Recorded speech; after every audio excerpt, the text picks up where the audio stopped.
ഗവൺമെന്റിന് വേണ്ടി രാപ്പകൽ അധ്വാനിക്കുന്ന ഒരു ചെറുപ്പക്കാരനാണിത്. പാലക്കാട് പുതുപ്പരിയാരം ഓട്ടൂർക്കാട് സ്വദേശി രാജേഷ്. ജോലിഭാരം കൂടുതലായതുകൊണ്ട് ഒരു സ്റ്റാഫിനെ വരെ വെച്ചിട്ടുണ്ട്.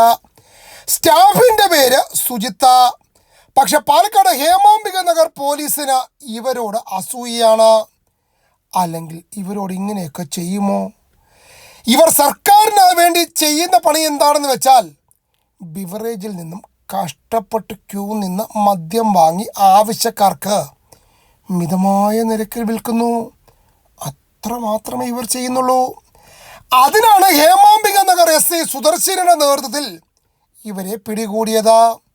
തങ്ങളൊക്കെ ഉള്ളത് കൊണ്ടാണ് ബിവറേജിൽ ഡെഡ് സ്റ്റോക്ക് വരാത്തതെന്നാണ് രാജേഷിൻ്റെ വാദം. എന്തായാലും 6 ലിറ്റർ നെപ്പോളിയനും 3 കുപ്പി ബിയറും ഇത് കടത്താൻ ഉപയോഗിച്ച കാറും പോലീസ് കസ്റ്റഡിയിൽ എടുത്തിട്ടുണ്ട്. ഇരുവരും ജയിലിലും. ജാമ്യം കിട്ടുന്നത് വരെ ബിവറേജിൽ മിക്കവാറും മദ്യം കെട്ടിക്കിടക്കും. അതുവഴി സർക്കാരിനുണ്ടാകുന്ന നഷ്ടം ആര് നികത്തും?